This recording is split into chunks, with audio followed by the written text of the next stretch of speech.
자, 여러분이 하나 질문을 한번 던져보겠습니다. 그 메인 요리가 맛있는 게 좋습니까? 아니면은 사전 요리가 맛있는 게 좋습니까? 예. 소위 우리 찌개다시라죠. 그죠? 그게 맛있는 게 좋습니까? 아니면 본 음식이 맛있는 게 좋습니까? 여러분 1, 2번 중에 어느 게 낫습니까? 두 가지 중에 하나 선택하라면 당연히 2번이겠지요. 그죠? 근데 어떤 사람은 본 요리 나오기 전에 사진 음식을 다 먹고 배가 불러서 나중에 본 요리는 별로 못 먹지 못하는 그런 사람이 있습니다. 어떤 사람은 얄밉게도 사진 음식은 입도 안 됩니다. 가만히 있다가 본 음식 나오면 그제서야 완전히 막 남이 남긴 것을 다 먹는 그런 사람도 있습니다. 그러나 기왕이면 여러분 이것이 좋겠죠. 그죠? 탁 나와야 되는데, 그죠? 기왕이면 사전 음식도 좀 맛있고 또 본 음식도 맛있는 거. 이게 참 좋겠죠. 예. 뭐 식당 가면 다 요즘 다 저런 집들이 많습니다. 근데 어느 식당 가면 본 음식 하나도 맛없고 그냥 앞에 나오는 주전부리 그게 맛있는 집이 또 있습니다. 또 반대도 있고요. 그렇습니다. 본래의 것이 주 메인이 좋아야 합니다. 창세기 15장 1절에 보면 하나님께서 아브라함에게 이렇게 말씀하였습니다. 아브라함아 두려워하지 말라. 나는 네 방패요 나는 너의 상급이다 라고 했습니다.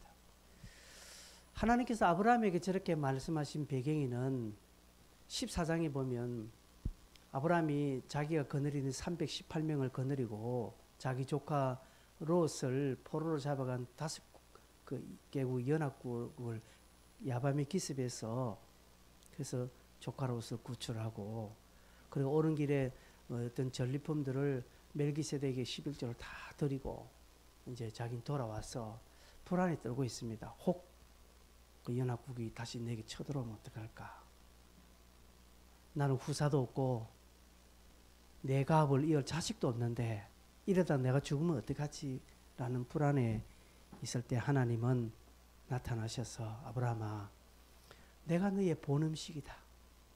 내가 너의 메인 요리다.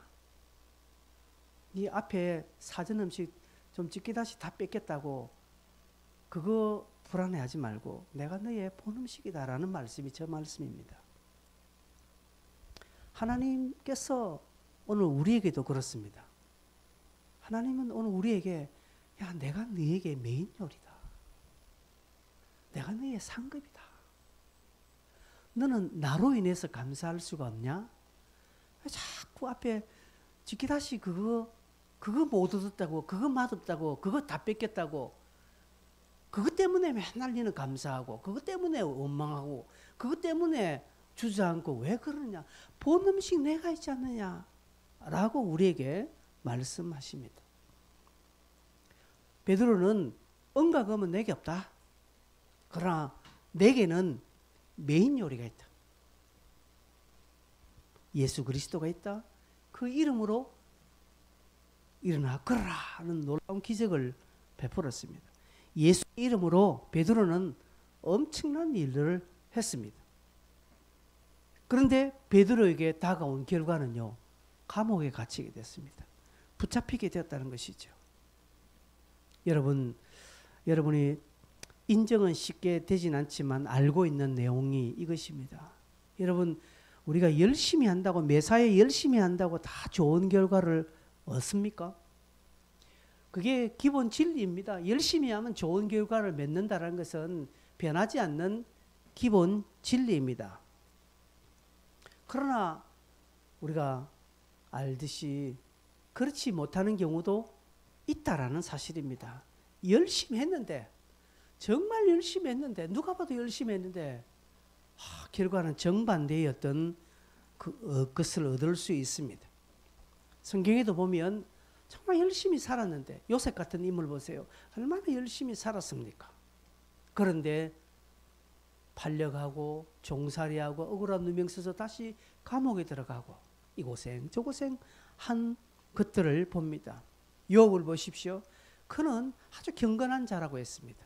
하나님께서 사단에게까지 자랑할 정도로 내 종 욥을 보느냐 그같이 순전하고 그같이 하나님을 경외한 자가 없다.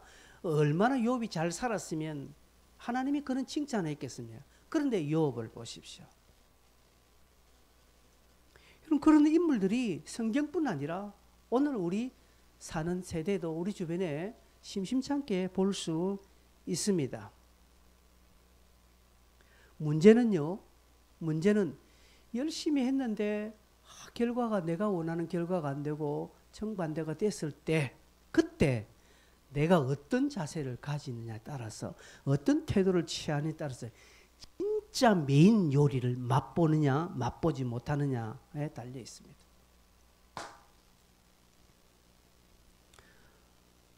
모든 사람은요 결과가 나빴을 때 반응은 동일합니다.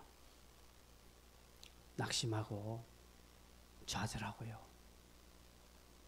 그래서 이렇게 산들 무슨 의미 있나 하고 인생 허물을 주장하고 극단적인 선택을 하는 사람이 있습니다. 그러나 성경은 우리에게 그렇게 가르치지 않습니다. 여러분 오늘 말씀도 그렇습니다. 내가 매사 열심히 했는데 예수의 이름으로 하나님의 영광을 위하여서 최선을 다했는데 결과는 내가 원하는 결과가 아닌 다른 어떤 결과가 올 때에 그때 내가 어떤 태도를 가지느냐 그때 내가 어떤 자세를 견지하느냐에 따라서 진짜를 내가 맛보느냐 맛보지 못하느냐에 아주 갈림길에 갈린다는 사실입니다. 여러분 7.8기라는 말 아시죠? 7번 도전해서 넘다가 나중에 8번째 이기는 것을 말합니다.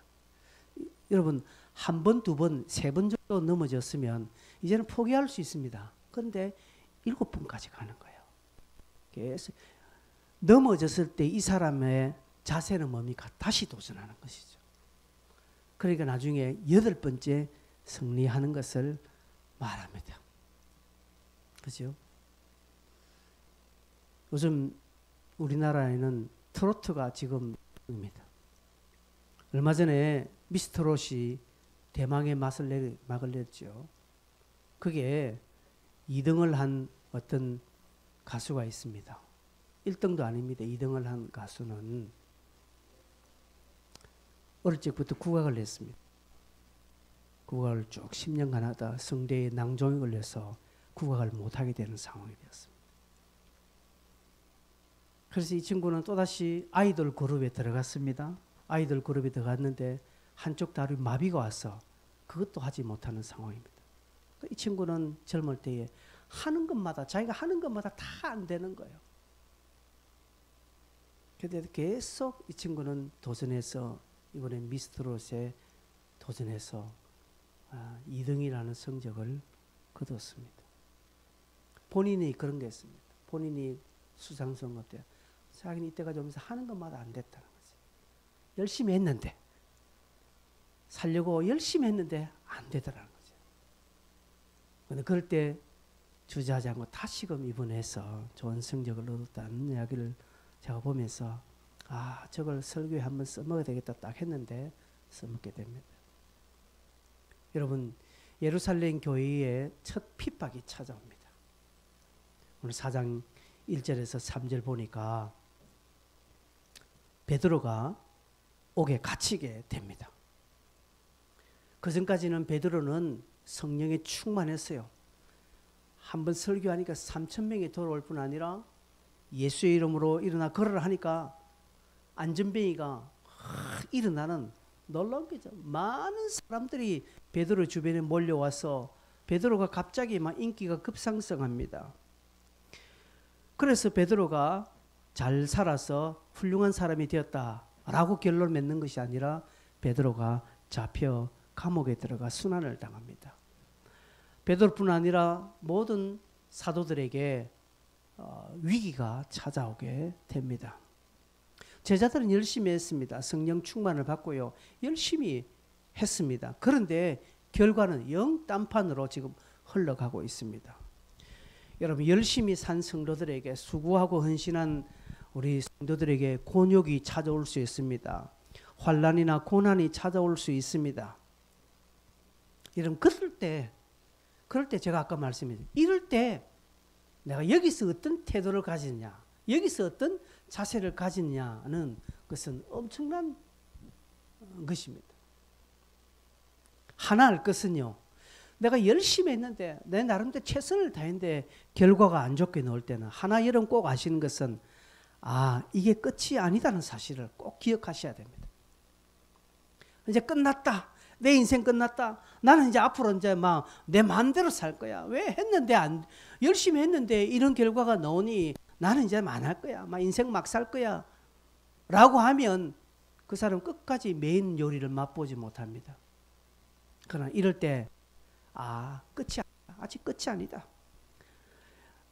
열심히 했는데 지금 환경이 이렇던 것은 아직 내 삶의 끝이 오지 않았다라는 증거이고, 내가 먹은 것은 이 찌기다시 사전 음식이 별로 맛없는 집에 내가 왔구나.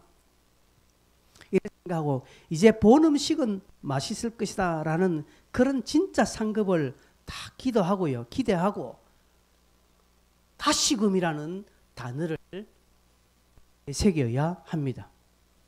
여러분 환난이나 공고나 여러분 어려움이 있습니까?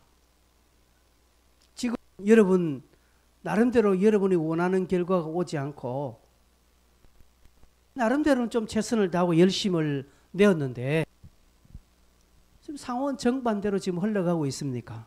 꼭 기억하십시오. 아직 끝이 아니다. 뭔가 내게 할 일이 있다 라고 꼭 기억하십시오. 할 일이 있다는 사인입니다. 그리고 본 음식이 남아있다라는 사인입니다. 하나님의 큰 상급이 있다라는 사인인 줄 알고 여러분 바른 자세를 가지셔야 합니다. 아브라함이 실패하고 막 어렵고 두렵고 떨림이 있을 때 하나님이 아브라함아 난 너의 지극히 큰 상급이요 너의 방패다라고 할 때 아브라함이 그 말씀을 믿었다라고 말하고 있습니다. 창세기 15장에 비로소 여호와를 믿으니라는 표현이 나옵니다. 아브라함이 11장 말, 창세기 11장 말 12장의 부름을 받습니다. 12장, 13장, 14장 수많은 세월 동안 하나님과 교제하고 하나님의 놀라운 능력을 경험했습니다. 그럼에도 아브라함은 믿었다는 표현은 없는데 15장에 와서야 여호와를 믿으니라고 나와 있어요. 뭘 믿었을까요? 저 말씀을 믿었습니다. 하나님이 나에게 상급이 되고 방패가 된다라는 사실, 저 말씀을 믿었다라는 사실입니다. 여러분 우리에게도 동일한 이런 자세가 필요합니다. 내게 어려움이 왔을 때 내 인생 끝이 아니다. 뭔가 어려움이 올 때 잘했는데 여러분 착각하지 마십시오. 지 맘대로 살아놓고 결과가 안 좋은 것에 그럴 때 이런 믿음을 가지는 거 아닙니다. 내 나름대로 최선을 다했는데 뭔가 결과가 안 좋았을 때 올 때는 끝이 아니다. 뭔가 아직 할 일이 남아있다 라고 생각하시고 메인 요리가 남아있다 라는 믿음을 가지시고 하나님 앞에 믿음의 자세를 보여야 합니다. 베드로가 옥에 갇혔어요. 감옥에 갔습니다. 감옥에 간 이유는 부활 이야기를 한 것 때문에 그렇습니다. 2장에 보십시오. 베드로가 예수 안에 죽은 자의 부활이 있다고 백성에게 가르치고 했거든요. 그러니까 베드로가 부활을 이야기했다는 것이죠. 그런데 당시 정권을 잡은 자들이 누구냐면 사두개인들입니다.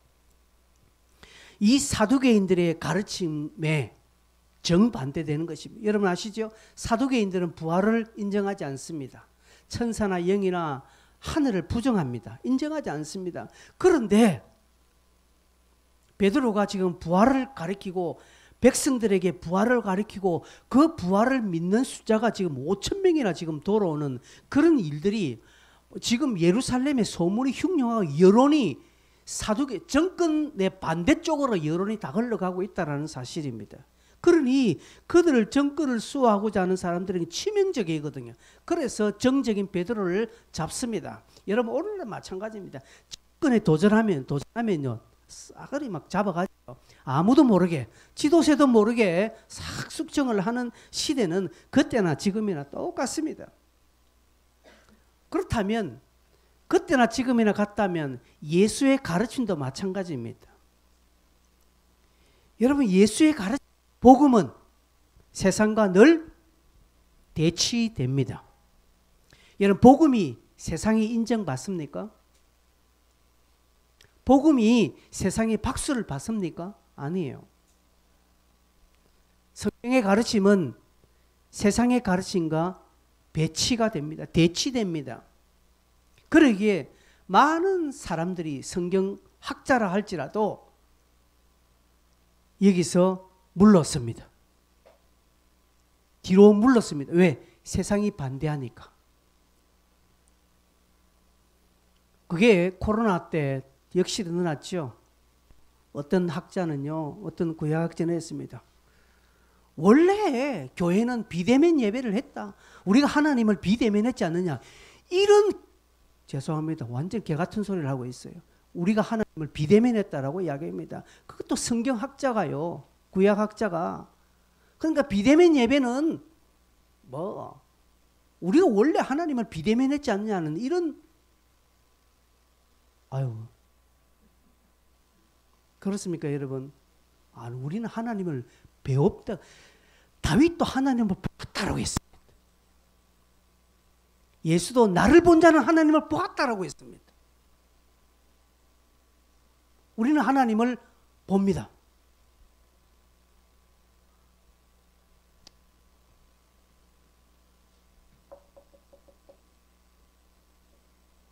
마스크를 눈까지 이렇게 가리면 좋겠다. 그러면 내가 좀 덜 시험에 들 것 같다. 여러분, 하나님의 것이 세상과 대치되고 세상이 인정해 주지 않으니까 한 발 슬쩍 물러서서, 그래서 세상과 비슷하게 이야기하는 것들이 오늘날 비일비재합니다.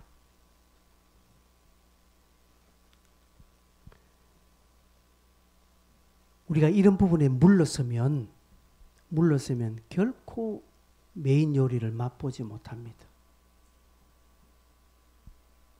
베드로는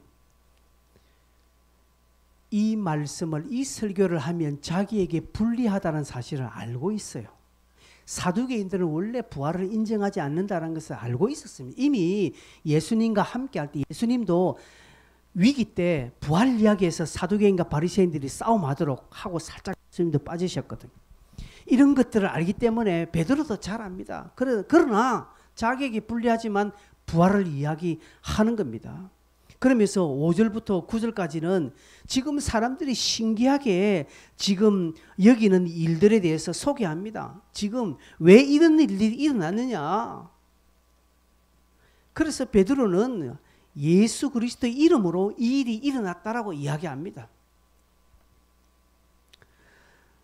모든 사람들이 사도들을 세워놓고 지금 무슨 군세로 누구의 이름으로 이 일을 하느냐라고 물었거든요.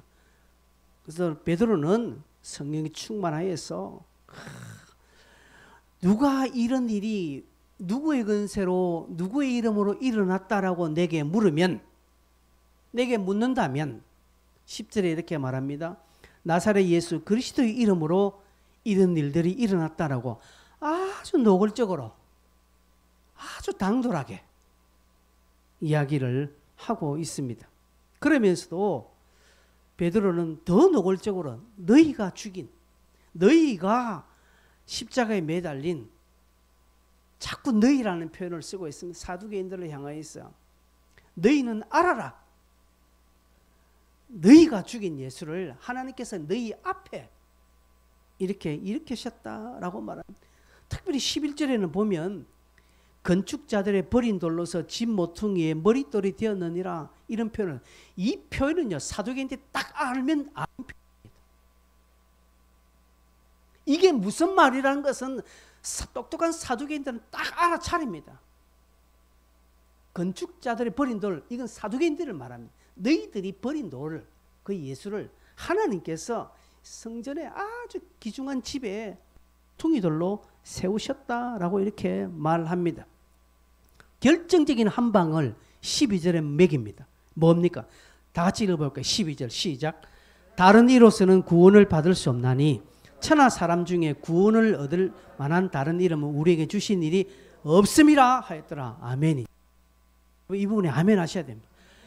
구원 얻을 만한 이름, 구원 받을 만한 다른 이름은 없습니다.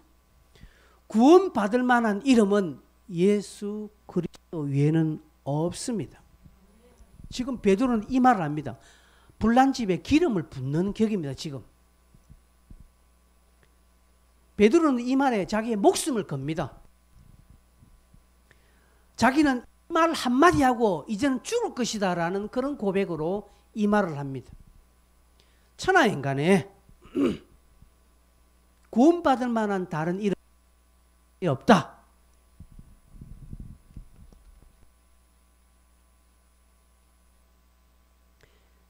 예수 위에 다른 이름은 없다라고 말하는 것은 베드로 자신에게는 엄청나게 불리한 말입니다.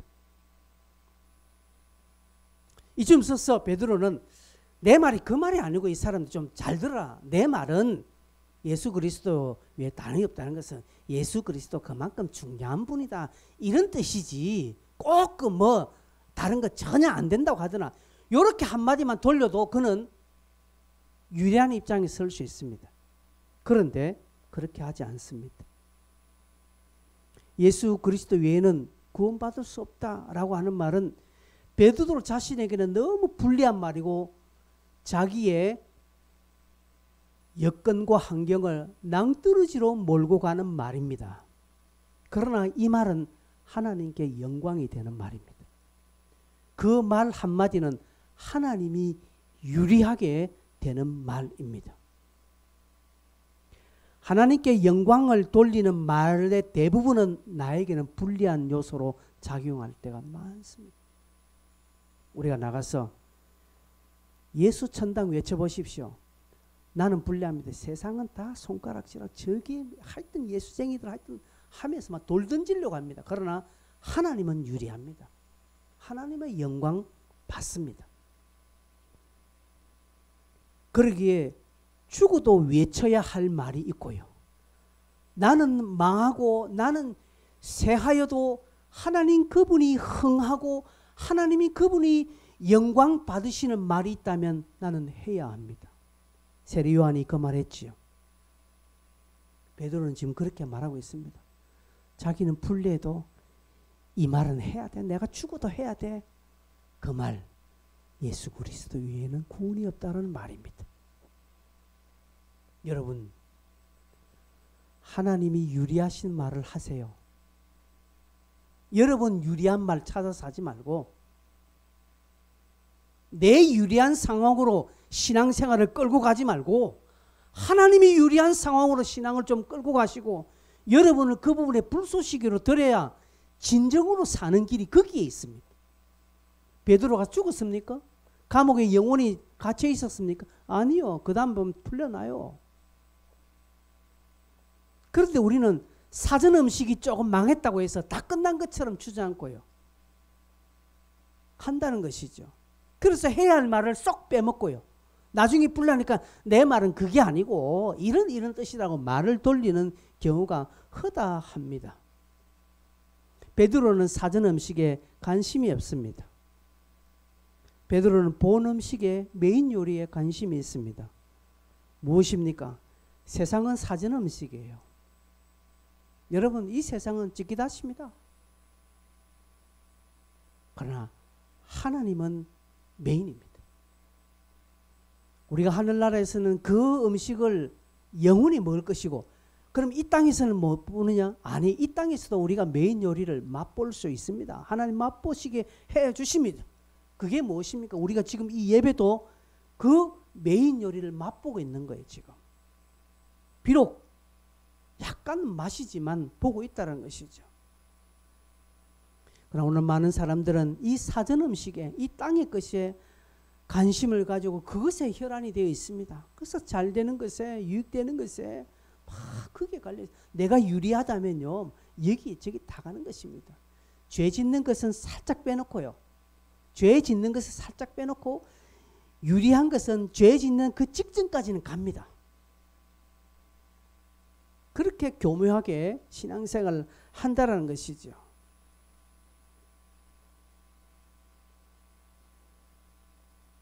그 부분에 신앙의 초점이 탁 모아져 있는 사람들이 제법 많습니다. 그래서 분리하면 숨습니다. 분리하면 숨습니다. 어느 목사님이 한탄을 합니다. 장로님께서 목사님이 아주 식사 대접을 아주 거하게 하더라는 것이죠. 그래서 목사님이 식사 대접을 한 장로님 축복하고 너무 고맙습니다. 감사하고 막 인사했는데 그 다음 주를 보니까 그 장로님이 식사비를 교회에 청구하는 거예요. 여러분 웃기지 않습니까? 이거 지금 실제로 있는 일입니다. 탄식하는 그 목사님 이야기를 제가 생색은 자기가 타냈으면 자기가 대접하는 거 하고 그 다음날 청구하는 거예요. 주일날. 여러분 절대로 불리하게 안 갑니다. 절대로 예수 믿으면 손해 안 보려고 합니다. 여러분 예수님도 신문 받으실 때에 십자가 지시기 전 빌라도나 대제사장들이나 이렇게 신문 받을 때 예수님이 불리한 말은 말씀하셨어요. 네가 하나님의 아들이냐? 라고 할 때 내가 그렇다. 100% 예수님 자신에게 불리한 거예요. 그럴 때 예수님이 아무 말씀 안 하고 가만히 있었으면 되는데 근데 예수님이 유리한 질문할 때 유리하게 빌라도 질문할 때 그때 예수님이 그냥 인정만 껐떡 해줘도 되는데 예수님은 다 인정하지 않고 가만히 있습니다. 그 이유를 보니까 이는 성경을 응하게 하려 하심이라. 여러분 결론입니다. 성도의 삶은 내 삶의 유불리가 아닙니다. 성경을 응하느냐 안 응하느냐. 성경을 응한다면 내가 불리해도 하는 것입니다. 성경을 응하는 것이 내게 유리하면 더 좋겠지요. 이거는 뭐 사전 음식도 맛있고 본 음식도 맛있는 금상첨화입니다. 그러나 예수님은 그렇게 하지 않았습니다. 베드로 또한 그렇게 하지 않았습니다. 자기가 당하는 환난이나 고난, 어려움을 그런 상황을 믿음의 진보로 살짝 바꾸는 놀라운 지혜를 드러내고 있습니다.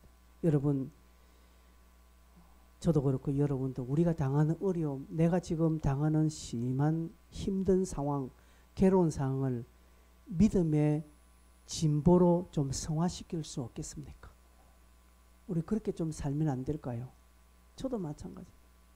근데 그렇게 살면 내가 손해보는 것 같거든. 억울하거든.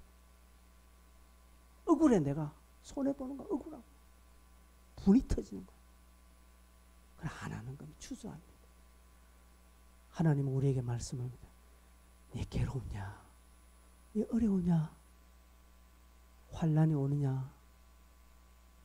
그거 네 믿음의 진보로 좀 한번 성화시켜 볼래? 라고 우리에게 요구하십니다.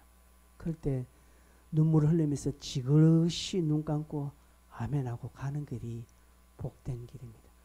이런 사람들은 땅에서 메인 요리 맛봅니다. 하나님이 그런 사람 절대로 외면하지 않습니다.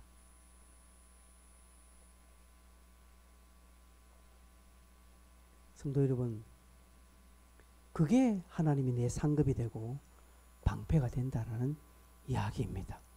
그 사람에게 하나님이 실제로 방패가 되어주십니다. 그렇게 고백하고 그렇게 믿음의 진보로 성화시킨 사람 하나님은 외면하지 않고 그 사람이 진짜 어려움이 올 때 하나님이 딱 나타나셔 방패가 딱 되어주고요. 그 사람이 진짜 위기가 올 때 하나님이 그에게 상급이 딱 되어져 삶의 반전을 일으켜 주십니다. 여러분 우리 드라마 재밌는 건 반전이 일어날 때 그지요? 반전에 반전 일어나면 얼마나 드라마가 재밌습니까? 그처럼 하나님께서 우리의 삶에 사이다같이 나타나셔서 속 시원하게 반전을 일으켜 주신다는 사실을 우리가 믿으셔야 됩니다. 그래야 결과를 얻게 되는 것입니다. 설교 초반에 어려움이 오고 고난이 왔을 때 그때 어떤 자세를 가진냐에 따라 우리 삶이 달라진다고 했죠. 그 첫 번째 대답이 이것입니다. 그럴 때 그것을 믿음의 진보로 성화시키십시오. 하나님이 유리하도록 만들어 주십시오. 나는 불리해도 하나님이 유리하도록 여러분 만들어 주십시오. 그러면 이 사람 땅에서 정말 멋있는 메인 요리를 맛보게 됩니다. 그 다음 두 번째 설명하겠습니다. 13절부터 보면 베드로 요한이 담대하게 말합니다. 지난주에 말씀했습니다. 성령의 충만한 경험한 사람, 성령의 세례를 받은 사람은 소극적일 수 없다라고 했습니다. 천성적으로 나약하고 소극적이고 성격이 온순하고 조용한 사람이라 할지라도 성령의 임재를 확 경험하고 성령 세례를 받으면 사람이 달라 보입니다. 그렇다고 그 사람은 성격이 바뀐 거 아니에요. 그 성격에서 최선의 것을 올리는 것입니다. 그죠? 그가 가지고 있는 배터리 양이 성격의 양이 10이라면 10까지 올립니다. 어떤 사람은 50이라면 50, 그 사람은 50까지 갑니다. 그렇게 단다는 것이죠. 담대해진다는 것이죠. 확고해진다는 것이죠.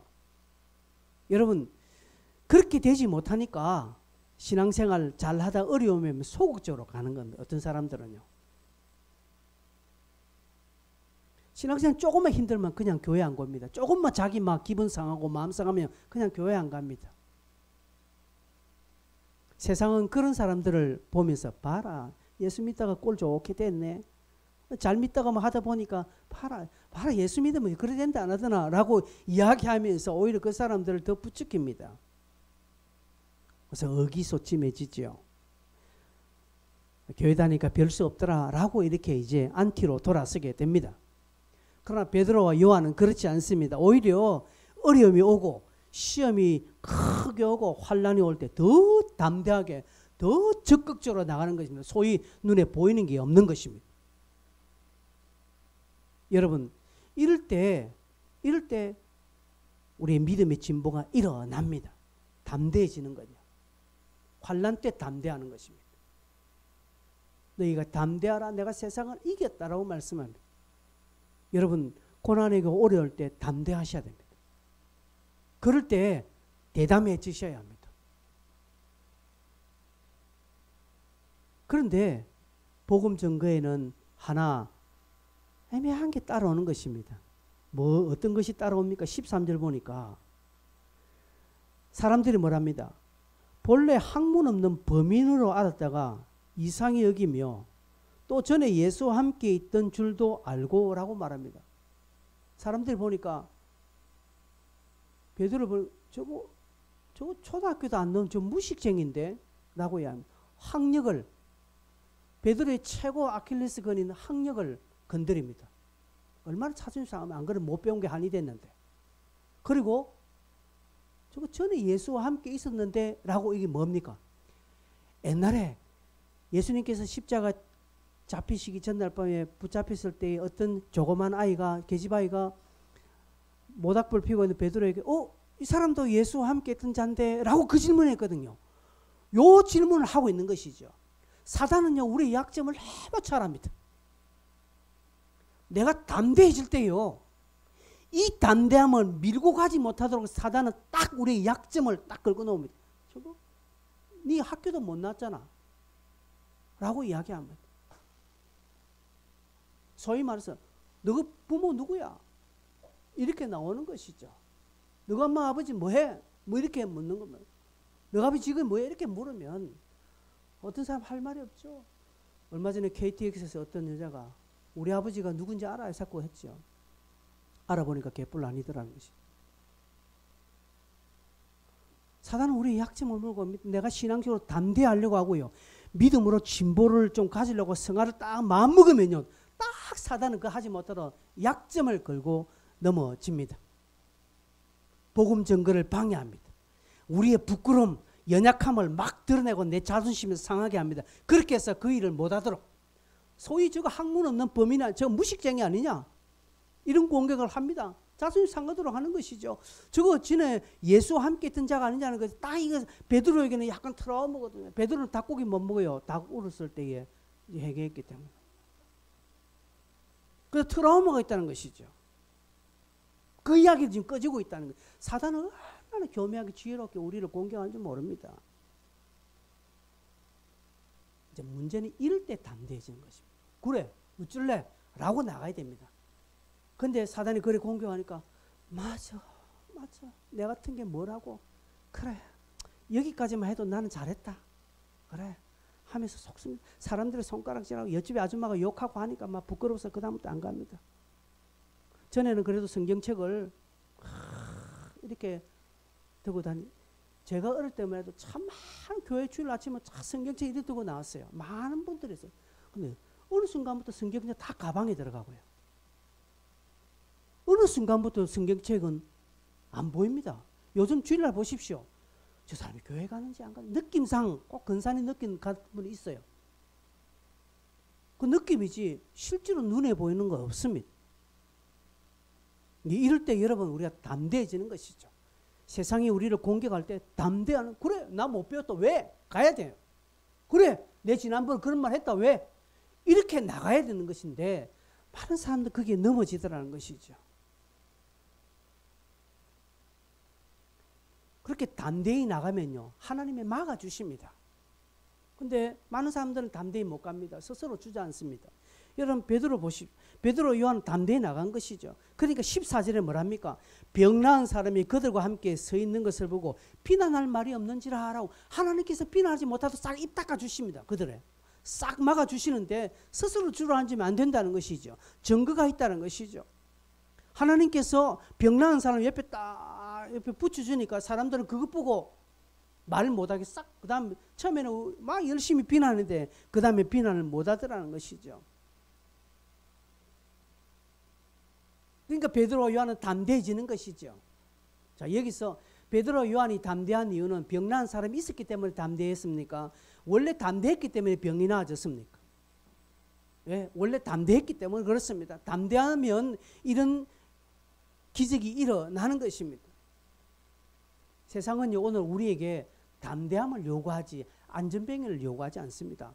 많은 교회와 성도들은 착각합니다. 안전뱅이가 내게 있어야 되는 줄로 착각합니다. 그래서 자꾸 눈에 보이는 걸 원합니다. 내가 돈이 있어야 하나님께 영광되지 않겠느냐. 내가 좋은 대학에 가야 하나님께 영광되지 않겠느냐. 맞아요. 틀린 말은 아닙니다. 그러나 그 사람 하나밖에 모르는 것입니다. 세상은 우리가 좋은 대학 나고 좋은 차 몰고 좋은 것 되고 좋은 성공하는 것을 세상은 박수치지 않습니다. 세상은요 성도들의 담대함에 감복합니다. 세상은 우리에게 안전뱅이 보고 입 닦는 것이 아니라 성도들의 담대함을 보고 성도들의 확신을 보고 세상은 입을 닫아버립니다. 그런데 우리는 착각합니다. 세상이 마치 이 안전뱅이를 보고 할 말이 없는 것처럼. 세상은 교회당 건물을 크게 지으면 할 말이 없다고 생각합니다. 세상은 오늘 내가 성공하면 할 말이 없다고 생각합니다. 내가 좋은 대학에 좋은 곳에 유학도 하고요. 좋은 직장에서 돈 많이 벌고 체결하면 세상은 내게 고개를 숙인다고 생각합니다. 안 그렇습니다. 세상은 성도의 담대함에 고개 숙입니다. 그걸 보기를 원하는 것입니다. 예수 그리스도의 이름으로 흔들리지 않게 고난이 오든지 어려움이 오든지 예수 그리스도의 이름으로 흔들리지 않는 담대함, 막 잡아주기도 하면 그 부분에 흔들리면 담대함에 세상은 고개를 숙입니다. 그래서 쟤는 놔두라, 쟤는 건들지 마라 라고 하나님께서 그렇게 방패가 되어 주시는 것입니다. 여러분 착각하지 마십시오. 세상은 무엇 보고 말을 하지 않습니까? 우리의 담대함입니다. 그렇다고 해서 여러분 잘 되고 성공하고 많이 하는 것을 소홀히 하면 안 됩니다. 아, 설교 들어보니까 뭐 내가 그럴 필요 없겠네? 라고 하면 아닙니다. 여러분 잘 되셔야 됩니다. 이제 열심히 하셔야 됩니다. 그러나 중요한 것은 무엇이냐라는 것이죠.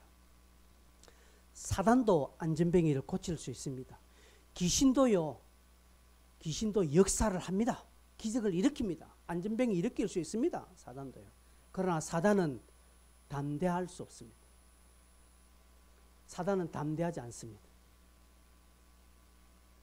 그러기에 우리가 담대함을 가지는 것이죠. 내가 예수 그리스도 이름 담대하고 사단을 꾸짖는 것이죠. 사단은 거기에 꼼짝하지 못하는 것이죠. 무엇이 능력인가를 알아야 하는 것입니다. 그러니 사단이 이기지 못하니까 17절 18절에 뭐라고 말하는가 하면 이제 막 소문이 여론이 싹 돌아가니까 사두개인들이 야 내가 용서해 줄 테니까 예수 이름으로 아무에게도 말하지 말고 예수 이야기하지 마라. 다른 건 니 다 해도 예수 이야기는 하지 마라고 타협안을 제시합니다.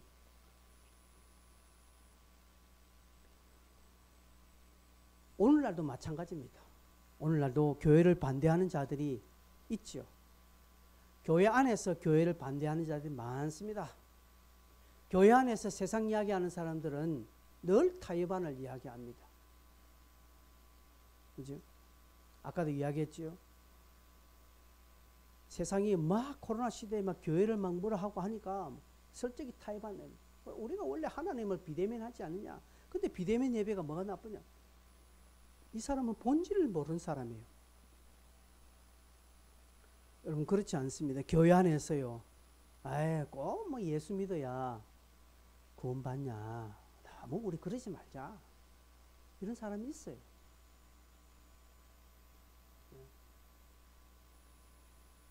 우리 지난번에 했죠. 종교 통합. 이런 사람들이 있습니다. 교회를 다니면서 그 이야기 합니다. 이럴 때 우리가 좀 전도하지 말자. 이럴 때는 우리 가만히 있자. 큰일 날 소리. 여러분, 지금이 전도할 기회입니다. 이럴 때 담대하셔야 됩니다, 여러분. 거꾸로 가는 거예요. 하나님은 그 부분에 유리함을 받습니다. 하나님이 유리해지면요, 우리에게 상급이 떼어주세요. 근데 오늘날 교회가 코로나니까 전부 어려우니까 싹 다 접습니다. 모두 접습니다. 하나님은 불리하고 교회는 유리해집니다. 그러니 하나님이 교회의 상급이 되어주지 않습니다.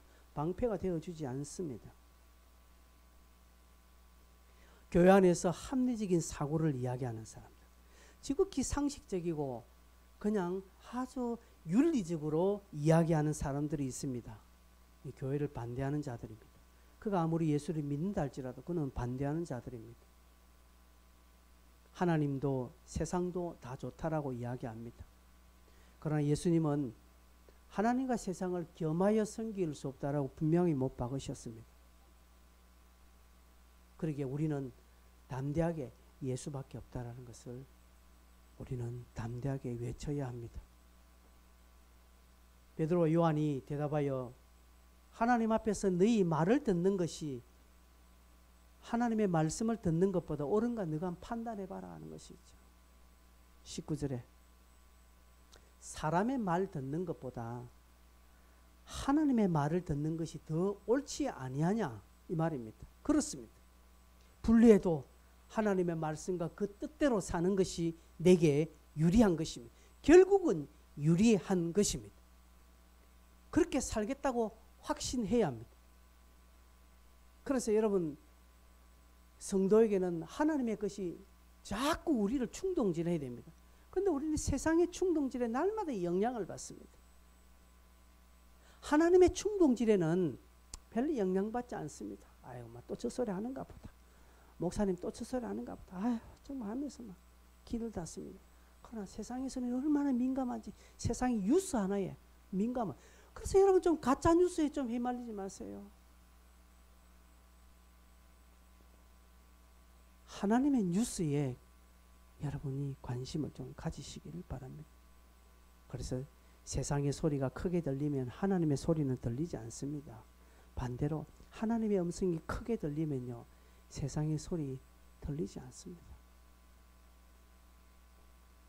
베드로와 요한은 계속적으로 말합니다. 20절에 보고 들은 것을 말하지 아니할 수 없다라고 말합니다. 여러분 대단하지 않습니까?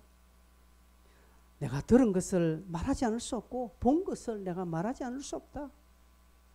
그들이 보고 들은 것이 무엇입니까? 하나님의 말씀이고 복음이지 않습니까? 하나님의 진리입니다. 그 진리를 말하는 것입니다. 물론 그 진리를 말하는데 기술적으로 아주 지혜롭게 말하면 더 좋겠죠.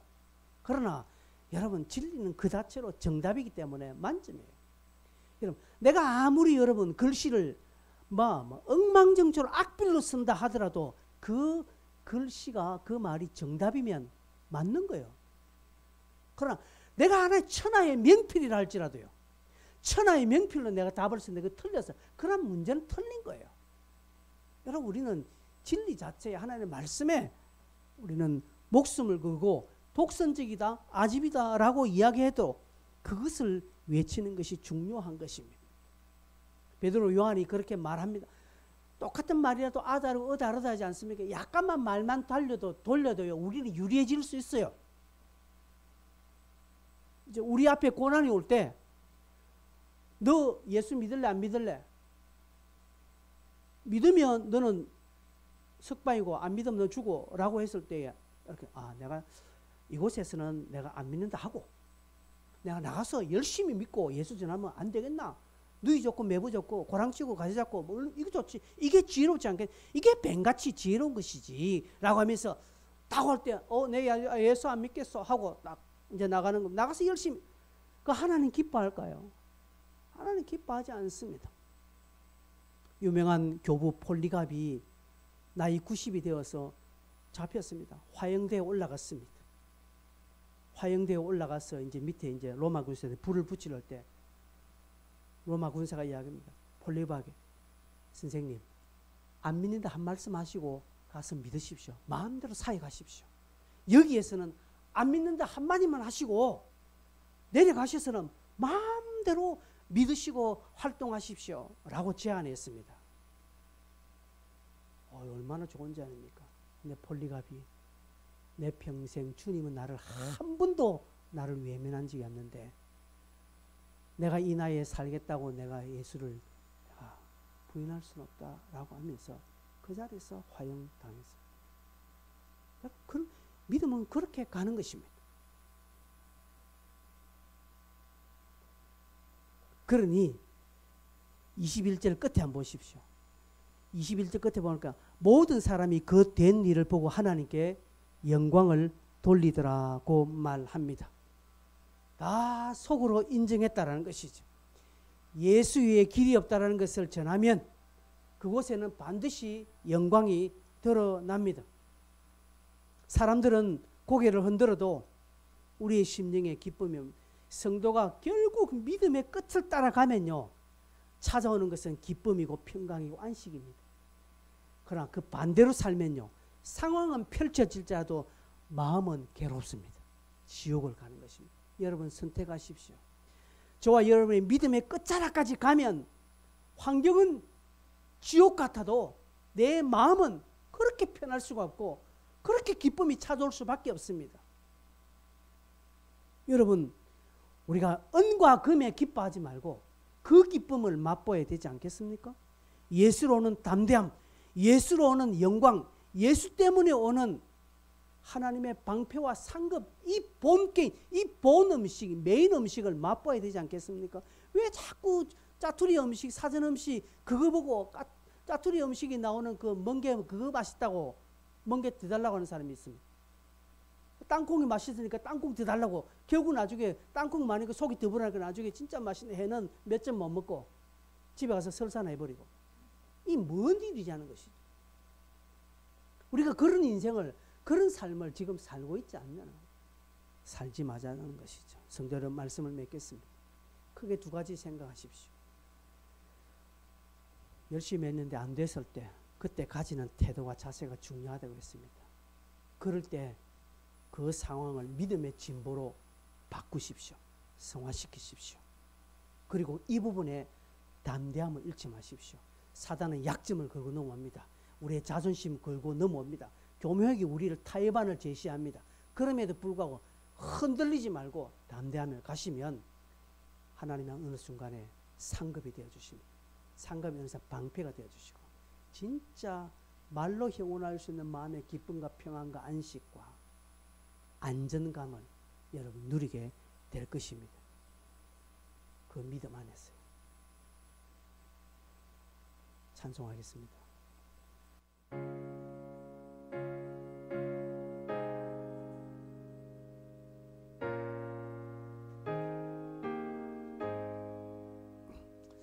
내 구주 예수를 더욱 사랑 엎드려 비는 말 들으소서. 내 진정 손이 내 구주 예수를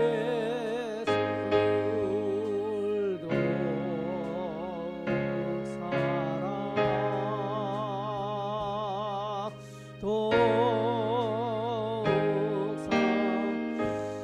1절 다시 하겠습니다. 내 구주 내. 여러분 다 눈을 감고 한번 불러보세요. 제가 가사 불러드리겠습니다. 더욱 사랑 더욱 사랑 엎드려 비는 말 엎드려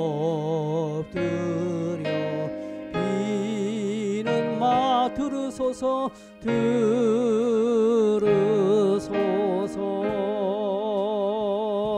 내 진정 내 진정 소원 내 구주 예수를 내 구주 예 더욱 사랑 더욱 사랑 더욱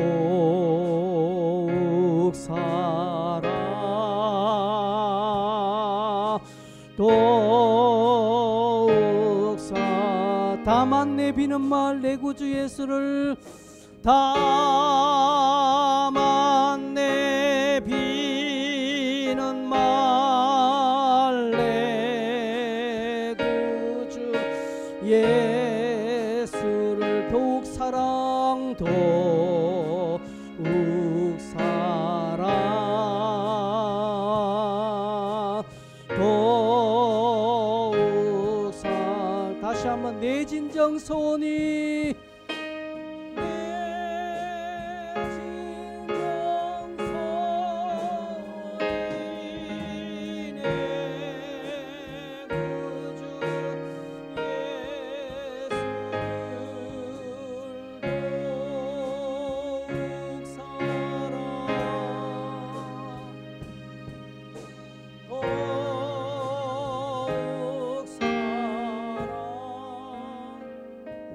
기도하겠습니다. 여러분 가면 갈수록 예수를 사랑함이 빛이 나야 합니다.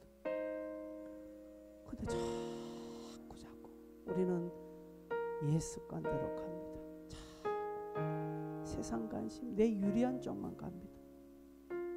그러니 우리의 삶에 기쁨은 없어지는 거죠. 결국은 신앙생활도 피곤해지는 이유가 거기서 오는 것입니다. 저도 그렇고 여러분도 그렇게 살지 않습니까? 여러분 이 시간에 같이 앉고 기도하면서 하나님 설령 내가 원하는 결과가 아니라 할지라도 내가 믿음 포기하지 않고 그것을 믿음의 성화로 믿음의 진보로 바꾸는 담대함을 주시고 세상이 나를 유혹하고 내 자존심 상하고 나를 공격해 오더라도 담대하고 타협안을 제시하되 고개 흔들고 끝까지 예수를 붙잡고 오늘보다 내일을 더 예수를 사랑하고 내일보다 그 다음에 더 예수를 더 따라가는 우리의 살아있는 믿음 되어지게 해달라고 하나님 내 믿음을 불쌍히 여겨달라고 같이 한번 주여 통성을 한번 기도하겠습니다. 주여